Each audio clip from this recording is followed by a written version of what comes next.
O Senhor esteja convosco.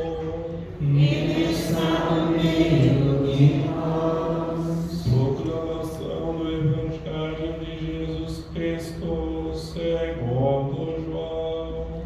Glória a vós, Senhor. Ao anoitecer daquele dia, o primeiro da semana, estando fechadas por medo dos judeus as portas do lugar onde os discípulos se encontravam, Jesus entrou e, pondo-se no meio deles, disse: a paz esteja convosco. Depois destas palavras, mostrou-lhes as mãos e o lado.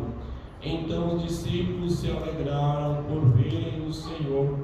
Novamente Jesus disse: a paz esteja convosco. Como o Pai me enviou, também eu vos envio. E depois de ter dito isto, soprou sobre eles e disse: recebei o Espírito Santo. A quem perdoardes os pecados, eles lhes serão perdoados. A quem os não perdoardes, eles lhes serão retidos. Tomé, chamado Dídimo, que era um dos 12, não estava com eles quando Jesus veio. Os outros discípulos contaram-lhe depois: vimos o Senhor. Mas Tomé disse-lhes: se eu não vir a marca dos pregos em suas mãos, se eu não puser o dedo nas marcas dos pregos, e não puser a mão no seu lado, não acreditarei. 8 dias depois, encontravam-se os discípulos novamente reunidos em casa, e Tomé estava com eles. Estando fechadas as portas, Jesus entrou, pôs-se no meio deles e disse: a paz esteja convosco. Depois disse a Tomé: põe o teu dedo aqui e olha as minhas mãos. Estende a tua mão e coloca no meu lado, e não sejas incrédulo, mas fiel. Tomé respondeu: meu Senhor e meu Deus. Jesus lhe disse: acreditaste porque me viste? Bem-aventurados os que creram sem terem visto.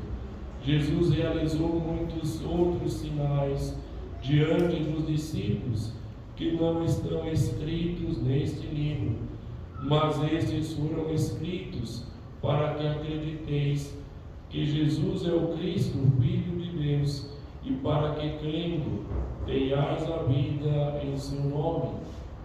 Palavra da salvação. Glória a vós, Senhor. Que a palavra do Santo Evangelho cancele os nossos pecados. Amém.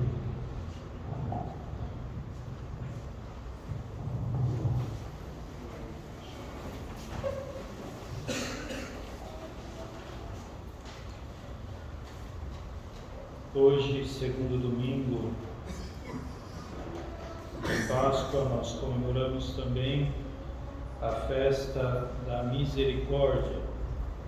O Senhor, com seu grande amor, doou sua vida para conceder a nós a salvação. Por sua grande misericórdia, Ele se entregou por nós para nos salvar.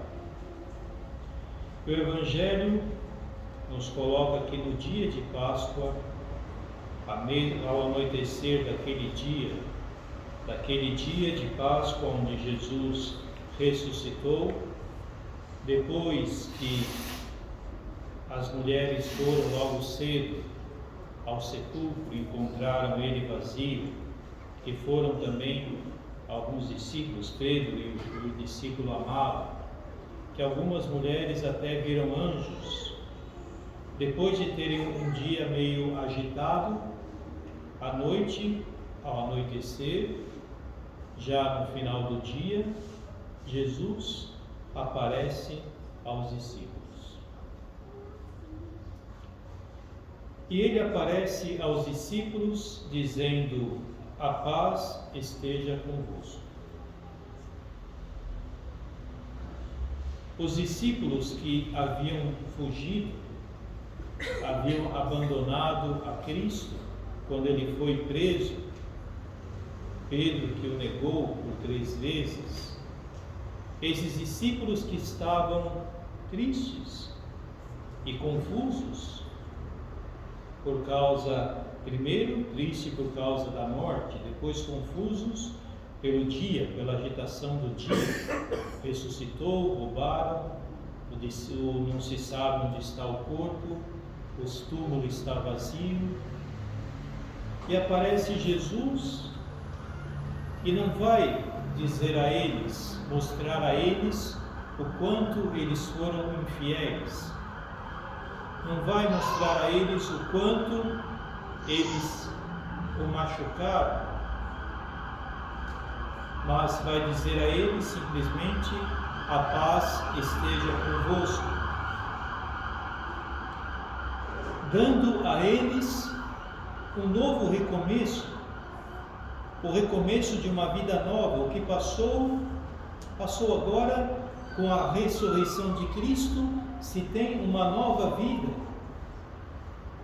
se tem uma vida voltada próprio para a missão de Deus, uma vida já com o perdão do Senhor, não com uma condenação, não com uma reprovação, não com um olhar de julgamento, mas próprio com aquele olhar de misericórdia, de confiança, um olhar de confiança, porque depois ele vai dizer sobre o perdão dos pecados, concedendo a eles a graça de perdoar o pecado,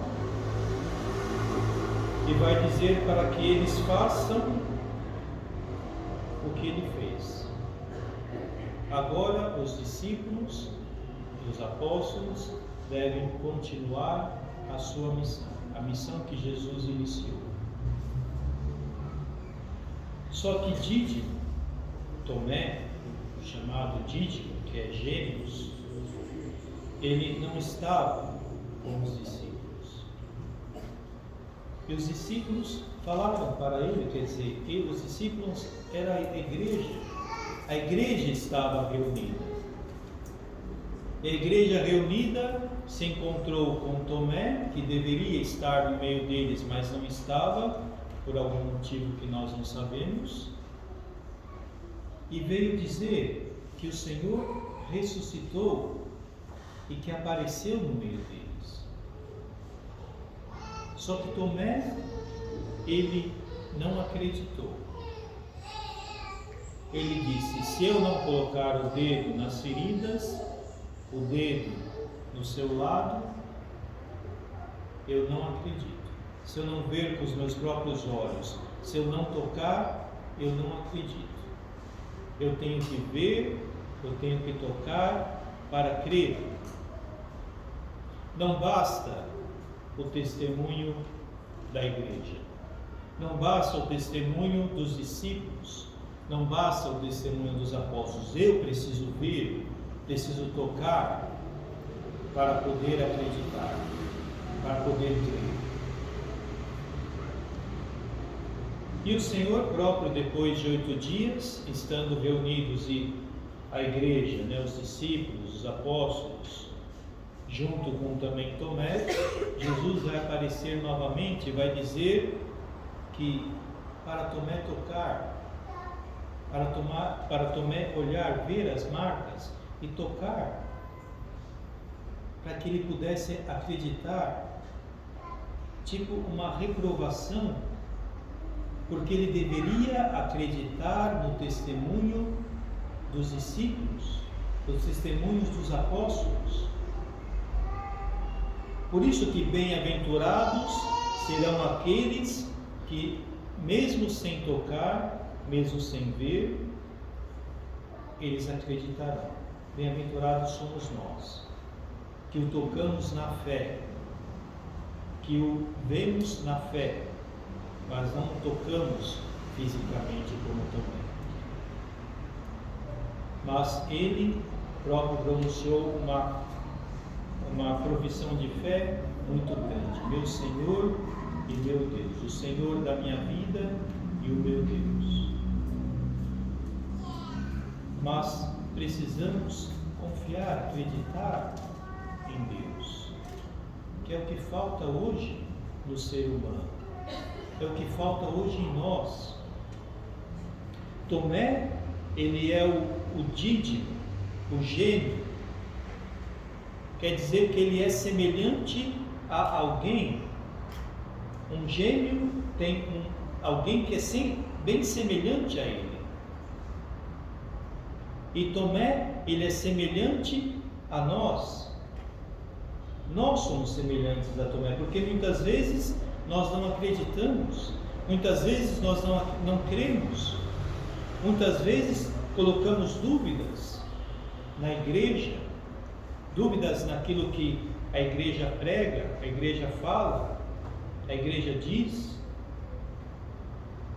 Colocamos dúvida, queremos nós também muitas vezes tocar, queremos nós muitas vezes ver. E Tomé também é gêmeo, porque ele deve se fazer gêmeo do próprio Cristo. Ele deve ser igual a Cristo, assim como nós somos chamados a ser igual a Cristo, a imitar a Cristo, a sermos semelhantes a Cristo. E o quanto nós devemos crescer na nossa caminhada, o quanto nós devemos nos ter essa intimidade com Cristo, vê-lo próprio na nossa fé, ter essa experiência profunda, para podermos chegar a sermos semelhantes a Cristo, porque estamos muito longe de ser semelhante a Cristo. Pedro e os apóstolos, aliás, a igreja primitiva vai dizer que tinham muitos sinais os apóstolos, realizavam tantos sinais que as pessoas se convertiam. Realizavam sinais porque acreditavam no próprio Cristo. Não só acreditavam, viviam diante do próprio Cristo. Tinham próprio uma experiência profunda do Cristo vivo no meio deles, do Cristo ressuscitado no meio deles, que é algo que a nossa igreja perdeu, é algo que nós perdemos. Por quê? Porque fazemos as coisas por tradição, por rotina, mas não procuramos vivenciar profundamente aquilo que nós fazemos, aquilo que nós celebramos. Não podemos sair do nosso profundo, não só do nosso sentimento, mas do nosso profundo. As nossas liturgias não saem do nosso profundo. As nossas orações saem do sentimento, mas não saem do profundo do nosso ser. Nós não nos colocamos inteiramente nas nossas orações, nas nossas celebrações. E com isso, a nossa vida se torna uma vida meio sem fé, sem presenciar as grandezas de Deus, as maravilhas de Deus. Nós vemos que João, ele que estava em Patmos, depois de anos, de décadas, que Jesus havia já falecido, que João foi o último apóstolo a morrer, ele tem próprio no dia do Senhor, isto é, no dia do Senhor, no domingo, no dia da ressurreição, no dia em que o Senhor ressuscitou, ele teve próprio uma experiência profunda, ele foi arrebatado. E por que ele chegou a isso? Ele chegou a isso porque ele vivia o domingo, ele vivia a ressurreição de Cristo. Ele depois de tantas décadas, ele ainda procurava reviver e viver e celebrar e memoriar aquele momento da ressurreição do Senhor. Ele celebrava aquele momento da ressurreição do Senhor. Não de uma forma superficial, profundamente. Então ele pôde fazer uma experiência de um arrebatamento e ver coisas grandiosas que depois ele colocou no livro. Mas isso é possível para nós também. Não digo que nós somos chamados a ser arrebatados, nós somos chamados a viver profundamente esse mistério, a entrar profundamente no mistério de Deus. No domingo da ressurreição, procurar não pensar nas coisas do mundo, não viver as coisas do mundo, mas viver próprio a graça de Deus. Lembrar próprio aquilo que o Senhor fez para nós no domingo, a sua ressurreição, a sua salvação que Ele deu para nós, o perdão dos nossos pecados que Ele concedeu. E nós muitas vezes, no domingo, às vezes até temos que trabalhar. E trabalhamos porque somos obrigados, e trabalhamos pensando em tantas coisas no mundo. Não elevamos mais a nossa mente a Deus. Não fazemos mais as coisas pensando que o Senhor deu a sua vida por mim. O Senhor ressuscitou neste dia. E com isso a nossa fé cada vez mais perde o sentido, perde o significado, porque nós não estamos vivendo, é só uma celebração, vamos na missa, celebramos, cumprimos a nossa obrigação com Deus e acabou. Mas não é isso que agrada ao Senhor. O que agrada ao Senhor é participarmos das celebrações, mas permanecermos com Ele, termos o coração voltados a Ele, voltados à sua misericórdia, voltados ao seu grande amor. Porque se nós tivéssemos isso, provavelmente nós pecaremos menos na nossa vida. Então, nesse dia da misericórdia do Senhor, o Senhor nos convida a próprio a acreditarmos no seu perdão, acreditarmos na sua misericórdia, acreditarmos no que Ele realizou por nós, mas mudarmos a nossa vida, que nós possamos transformar a nossa vida, aliás, deixar Ele transformar a nossa vida, abrir a nossa vida a Ele, e abrimos a nossa vida a Ele, tendo tempo, deixando tempo a Ele, procurando viver cada momento em que nós estamos em oração, nas liturgias, em oração na nossa casa e até reunidos em família, colocar Ele no meio da família, para que nós possamos, de fato, mudar a nossa vida e vivermos de acordo com o que Ele pede para nós. Que o Senhor nos ajude na nossa caminhada e que a misericórdia do Senhor possa, de fato, transformar a nossa vida para melhor. Não é uma misericórdia que Deus é misericordioso, então vou fazer o que eu quero, vou viver a minha vida da forma que eu quero, porque tanto depois Deus me perdoa. Não é isso. Deus é misericordioso, mas Ele pretende que nós nos venhamos a nos converter. Ele convida a nós, Ele nos convida a fazer a nossa parte. Pegar a sua misericórdia e procurar não mais pecar. Como Ele sempre disse, agora não volte mais a pecar para que não aconteça coisa pior. Que nós possamos, de fato, evitar o pecado na nossa vida e crescermos na nossa fé, na nossa confiança para com Deus.